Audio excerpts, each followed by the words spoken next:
नमस्कार मित्रांनो, सिद्धेश्वर मंदिराचे दर्शन घेऊन मी आत्ता आलोय गुरु मल्लिकार्जुन मंदिराचे दर्शन घ्यायला।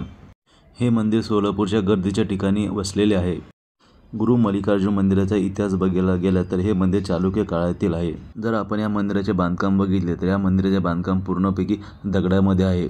मंदिराच्या भिंतीच्या खालच्या बाजूस नक्षीकामाची पट्टी आपल्याला बघायला मिळते। मंदिरामध्ये असलेले दगडी स्तंभ हे अत्यंत कोरीव आहेत। या मंदिरामध्ये एकूण 32 स्तंभ आहेत। तसेच हे मंदिर पूर्वाभिमुख आहे। मंदिराच्या आतमध्ये प्रवेश केल्यास आपल्या समोर भला मोठा नंदी बघायला मिळतो। भाविकांना बसण्यासाठी मंदिराच्या दोन्ही बाजूस कक्ष करण्यात आलेले आहेत।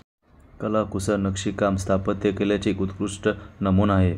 मंदिराच्या परिसरामध्ये आपल्याला भगवान गणेश, शिवलिंग, नागदेवता, हनुमान, शनी तसेच नवग्रह यांचे मंदिर सुद्धा बघायला मिळते।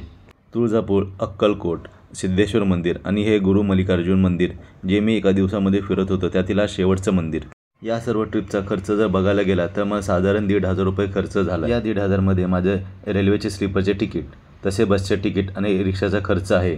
यामध्ये मी जेवणाचा खर्च लावलेला नाही, कारण मला अक्कलकोट आणि सिद्धेश्वर मंदिरामध्ये महाप्रसादाचा लाभ भेटलेला आहे। ही एक दिवसाची ट्रिप तुम्हाला कशी वाटली ते मला कमेंट बॉक्समध्ये सांगा।